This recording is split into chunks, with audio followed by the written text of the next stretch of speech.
నమస్తే, welcome to our channel. ఈరోజు మన స్టూడియోలో ప్రముఖ ఆధ్యాత్మికవేత్త జ్యోతిష్య పండితులు జయేష్ శర్మ గారు మనతో ఉన్నారు. గురుగారితో మాట్లాడతాం. నమస్కారం గురుగారు. నమస్కారం గురుగారు, శ్రీ విశ్వావసు నామ సంవత్సరంలో కన్యా రాశి వారికి ఈ కొత్త సంవత్సరం అంతా కూడా ఎలాంటి ఫలితాలు ఉండబోతున్నాయి? ఆర్థికంగా, ఆరోగ్యంగా, అన్ని విధాలుగా ఎలా ఉండబోతుంది గురుగారు కన్యా రాశి వారికి? శ్రీ గురుభ్యో నమ.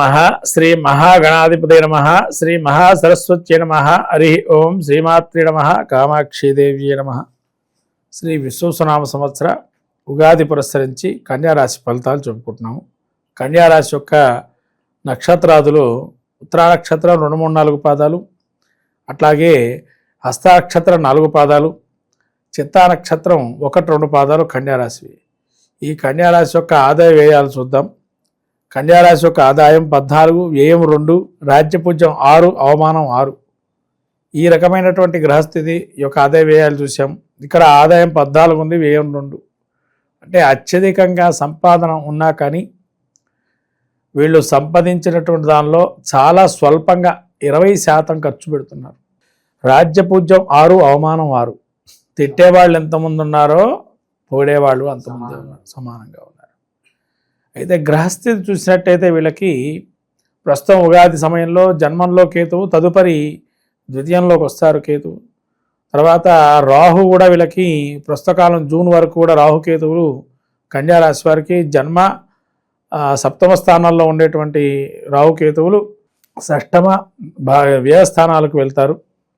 ద్వితీయ స్థానం వ్యయస్థానం, కన్యకు వ్యయస్థానం. తర్వాత మళ్ళీ కూడా వీళ్ళకి శని సప్తమ స్థానంలో మొన్న ఉగాది నుంచి ప్రారంభమయ్యారు. తర్వాత గురుడు వీరికి ఈ యొక్క భాగ్యస్థానం నుంచి దశమ స్థానంలో ఉండడం, కుజుడు దశమం నుంచి ఏకాదశంలోకి రావటం ఏప్రిల్ నుంచి. ఈ రకమైనటువంటి గ్రహస్థితి. కన్యారాశి వారి గ్రహస్థితి చూస్తే ఉగాది ఎలా ఉంటుంది అని అంటే, ఓవరాల్గా మనకు సంవత్సర ఫలితాల్లో జన్మంలో సప్తమంలో శని. సప్తమ శని ఏంటంటే ప్రతి విషయంలోనూ ఆలోచి దోచి, అంటే దోచి అంటే ఇక్కడ ఎందుకు చెప్పానంటే దోచుకునేవారు ఎక్కువగా ఉంటారు. వీళ్ళ మోసం చేసి వీళ్ళ నుంచి ప్రతిఫలం పొందే వాళ్ళు ఎక్కువ మంది ఉంటారంట. అవును, కరెక్ట్గా. అంటే వీళ్ళు ఎంత మంచిగా ఉన్నా అవతల వాళ్ళు మోసం చేయడానికి రెడీగా ఉంటారు. వీళ్ళు అది నమ్మలేకపోతారు. మన వాళ్ళే కదా అని చెప్పి వదిలేస్తారు, ఒక భావంతో ఉంటారు. తర్వాత మాట్లాడే తీరు కూడా వీళ్ళు ఎలా ఉంటుందంటే అవతల మనిషిని నొచ్చుకోకుండా మాట్లాడతామనుకుంటారు. అలా మాటలతో ఉండడం వల్ల మోసం చేయడం ఇష్టం లేక సహజంగా మాట్లాడుతుంటారు. తర్వాత రాహు వీరికి 6వ స్థానంలో ఉండడం వల్ల శత్రు పరాభవాన్ని చూస్తారు. ఇదివరకు వీళ్ళకి శత్రువులుగా ఉండేటువంటి వారు ఎవరైతే ఉన్నారో వాళ్ళ యొక్క పరాభవాన్ని, ఓటమిని చవి చూసే అవకాశం ఎక్కువగా ఉంది. తర్వాత శత్రు రుణ రోగాదులు, రుణం అనేటువంటిది కూడా వీళ్ళు చేస్తారు శుభకార్యాచరణకి. ఎలా చేస్తారంటే శుభకార్యాచరణ అంటే వీళ్ళకి గురుడు మే వరకు వీళ్ళకి నవమంలో ఉండి, తర్వాత ఒక 3 నెలల పాటు దశమంలో ఉండి, తర్వాత ఒక 3 నెలల పాటు ఏకాదశంలో సంచారం చేస్తారు అతిచారం వల్ల.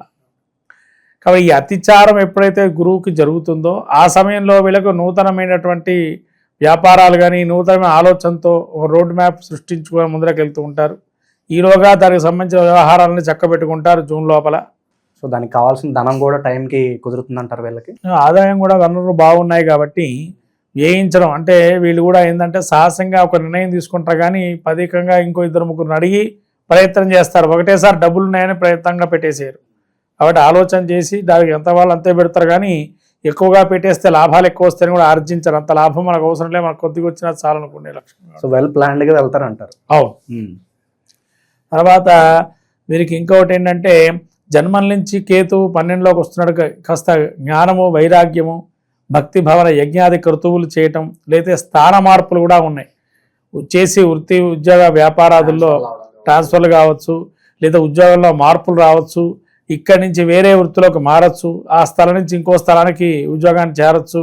ఇలా రకరకాలైనటువంటి స్థాన మార్పులు అయితే జరిగే అవకాశం. మరి ఇవన్నీ కలిసి వచ్చే అంశాలు అంటారా? ప్రదేశాలు మారడం కావచ్చు, ఇలాంటివన్నీ కూడా ఏమైనా ఇబ్బందులు ఉంటాయి అంటే వీరికి ఏదైనా కలిసి రావాలంటే ఒక 3 నెలలే ఉందండి. కన్యారాశి వరకు 3 నెలలు చాలా మంచి పీరియడ్. ఏదంటే అక్టోబర్ టు డిసెంబరే. అతిచారంలో ఉన్నటువంటి గురువే వీళ్ళకి యోగదాయకంగా ఉంటాడు. అప్పటి వరకు రోడ్ మ్యాప్లు సృష్టించుకోవటం, ఉద్యోగంలో కొన్ని విషయాలకి ఆలోచన చేసుకోవడం అనేది జరుగుతూ ఉంటాయి.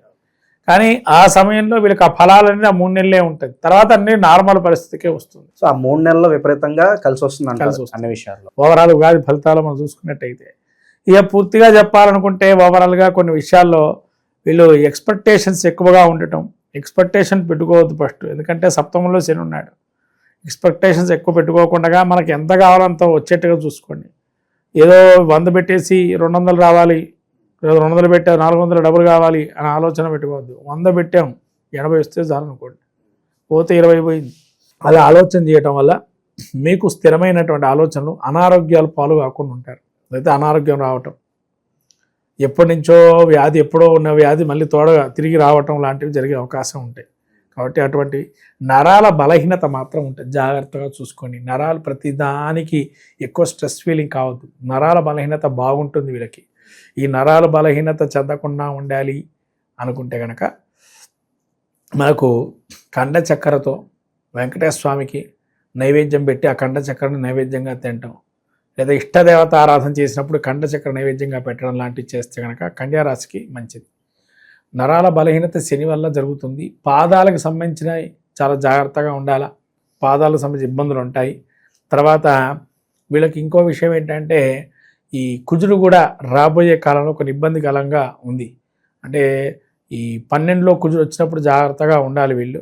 ఏదైనా పాతదైనటువంటి నొప్పులు కావచ్చు, పాతదైన శత్రువులుగా ఉండే ఎదురుపడే అవకాశం ఉంటుంది. వాళ్ళ వల్ల మీరు నిస్తేజం కావద్దు. నిస్తేజం అంటే ఉనికిని పోగొట్టుకుంటారు. వాళ్ళని చూడంగానే ఒక రకమైన భయాన్ని ఇచ్చేకూడుతుంది. ఆ భయం అవసరం లేదు, మీరు తప్పు చేయలేదు, భయపడనవసరం లేదు. కాబట్టి ఆత్మస్థైర్యంతో నిలబడండి, అప్పుడు అన్నీ బాగుంటాయి. ఇక భూమికి సంబంధించిన వ్యవహారాలు ఎలా ఉండబోతున్నాయి గురువు? సొంత ఇంటికి ఎలా నెరవేరుతుంది అంటారు ఈ సంవత్సరం వీళ్ళకి? వీరికి ఆ 3 నెలలు, మిగతా కాలంలో వీరు రుణం చేయదలుచుకున్నా కూడా వెళ్ళడానికి మంచిదే. కానీ మోసపూరితమైన ఆలోచనలు ఉండకూడదు. అంటే ఇప్పుడు ఇందాక చెప్పాను మీకు, 100కి 80 వస్తే చాలు అనుకోవాలి. కానీ ఇక భూమి మీద పెడితే మనకు డబ్బులు రిటర్న్ రావాలా, అధికంగా రావాలనే ప్రయత్నం చేయకండి. పెట్టారు, ఓ రోజు వస్తుంది, ఆ రోజుకి ఎక్కువ అమ్ముడు పోతుంది. మీరు పెట్టుబడి పెట్టంగానే రావాలనుకునే ప్రయత్నం చేయకండి. అలా అయితే పెట్టకండి, అదైతే వద్దని చెప్పేస్తాను. మీకు ఎంతవరకు కావాలో అంతవరకే పెట్టండి. అలా ఎక్కువగా మూల్యాన్ని పెట్టేసేసి అయ్యో లభోదీపం అని మనకు లాభం రాలేదనుకోవద్దు. ఒక రోజు ఆగాల, లేదా 1 నెల 2 నెలలు ఆగాల. 2-3 నెలలు ఆగిన తర్వాత అమ్మే ప్రయత్నం చేయండి. లేదైనా 1 సంవత్సరం ఆగండి. అంతేగాని ఆదాయం పెట్టగానే మనకు డబ్బులు కావాలనే ప్రయత్నం అయితే అట్లాంటి ఆలోచనలు పెట్టి ఇన్వెస్ట్మెంట్ పెట్టకండి. సో ఒక ఇల్లు కొనుక్కోవాలన్నా కూడా ఆ 3 నెలలు కూడా చాలా ఫేవరబుల్గా ఉంటుంది అంటారు. అవునండి. ఓకే. ఇక కొత్త వ్యాపారాలు ఏదన్నా చేయాలి, బాగా లాభాలు రావాలంటే ఏ వ్యాపారాలు వీళ్ళకి బాగా కలిసి వస్తాయి? ముఖ్యంగా సింగిల్గా వ్యాపారం చేయండి, భాగస్వామి వ్యాపారం మాత్రం చేయదు. ఎందుకంటే శని మోసకారి, 7వ స్థానంలో ఉన్నాడు. ఎప్పటికైనా ప్రమాదమే భాగస్వామి వ్యాపారం. ఎందుకంటే ఎప్పుడు తర్వాత కూడా అష్టమంలో శని ఉంటాడు. ఈవెన్ తర్వాత ఒక 2.5 ఏళ్ల తర్వాత మారినా కూడా వీళ్ళకి శని పెద్దగా ఫేవరబుల్ కాదు. అట్లా అని చెప్పి గురువైన ఫేవరబుల్గా వస్తాడా అవతల 2.5 సంవత్సరాల తర్వాత కూడా అంటే అయ్యే పరిస్థితుల్లో లేదు. ఎందుకంటే అప్పుడు కూడా 12లోనో జన్మంలో గురువు ఉంటాడు వీళ్ళకి, ఇంకో 2 ఏళ్ల తర్వాత కూడా. కాబట్టి స్వతంత్రంగా వ్యాపారం చేసుకోవటం మంచిది. భాగస్వామి వ్యాపారం అయితే ప్రస్తుత కాలం ఒక 6-8 ఏళ్ల వరకు వీళ్ళు చేయకపోవటం మంచిది. 8 ఏళ్ల తర్వాత పరిస్థితి మళ్ళీ భాగస్వామి వ్యాపారం చేయకుండా స్వతంత్రంగా మీరు పెట్టుకోండి. ఎంతవరకు లాభాన్ని ఆర్జించగలిగితే అంత, ఏది మార్కెట్లో బాగుందో దాన్ని మీరు పరిశీలన చేయండి. ఇక విద్యార్థుల పరిస్థితి ఏంటంటారు? విదేశీ ప్రయత్నాలు సఫలీకృతం అవుతాయి అంటారు ఈ సంవత్సరం మెయిన్గా? విద్యార్థులకు యోగదాయకంగా ఉంది. ఎందుకంటే గురుడు 10లో ఉన్నాడు కాబట్టి విదేశీ సంబంధించిన వ్యవహారాలు, వాటికి సంబంధించినటువంటి చదువులు కానీ బాగానే ఉంటుంది. 1-2 చదువుకోవడం మంచిది. వీళ్ళకి ఏదైనా కానీ మొదటిసారిగా పాస్ కావటం కన్నా 2-3 సార్లు రెండవసారిగా అట్లా పాస్ అయ్యే అవకాశాలు ఎక్కువగా ఉంటాయి. ఇక చివరగా ఈ రాశి వాళ్ళు ఈ సంవత్సరం అంతా కూడా పలానా విషయాల్లో చాలా జాగ్రత్తగా ఉండాలంటే ఏం చెప్తారు గురుగారు? ధనం అయితే బాగుంటుంది, పర్వాలేదు. ఆరోగ్యాన్ని చూసుకోవాలి. స్థాన మార్పులు కూడా వీళ్ళు అనుకూలంగానే ఉంటాయి కాబట్టి ఉద్యోగంలో కూడా ఎటువంటి ఇబ్బందులు ఉండవు. ఫోర్స్ ఉన్నా కానీ ప్రయత్నంగా మిమ్మల్ని ఇబ్బంది పెట్టిన ఉద్యోగంలో అందులోనే ఉండే ప్రయత్నం చేయండి, అంతే తప్ప మానద్దు. కాబట్టి ఆరోగ్యం చూసుకోవాలి ప్రధానంగా. ఆరోగ్యమే మహాభాగ్యం కాబట్టి ఆరోగ్యం చూసుకుంటే కన్యా రాశి వారికి బాగుంటుంది. ఇక ఆరోగ్యంలో కాస్త ఇబ్బందులు కనిపిస్తున్నాయి, అలాగే ఇంకా మంచి ఫలితాలు పొందడానికి ఈ సంవత్సరం అంతా కూడా చేసుకోవడానికి వీలుగా మంచి రెమెడీస్ ఏమైనా ఉంటే తెలియజేయండి గురుగారు. నిత్యం వీళ్ళు విష్ణువు ఆరాధన చేసుకోవటం మంచిది. వెంకటేశ్వర స్వామికి కానీ, విష్ణుమూర్తి, రాముడు, కృష్ణుడు, అనేక విష్ణు దేవాలయాలు దర్శనం చేసుకోవటం మంచిది.